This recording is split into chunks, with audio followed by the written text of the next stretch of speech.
Hello everyone, how are you doing? This is MD Tech here with another quick tutorial. In today's tutorial I'm going to show you guys how to add a comment to a cell in Microsoft Excel. So this should hopefully be pretty straightforward, and without further ado, let's jump right into it. So in order to first create the comment, I would suggest heading over to whatever cell you want to leave the comment for. So let's say I want to make a note for this 1765 right here. So once I have that selected, I'm going to go ahead and left click on the review tab up at the top, and I'm going to left click on new comment. So I'm going to leave a comment here saying please double check this number. Then you want to just close out of it, and when you hover over it, over this little cell, it should pop up with a comment. So if you actually want to show all comments so it's not going to just disappear on you, you can left click on show all comments right here.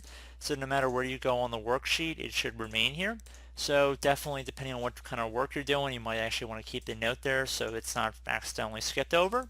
So I do hope this brief tutorial was able to help you guys out. And as always, thank you for watching, and I do look forward to catching you all in the next tutorial. Goodbye.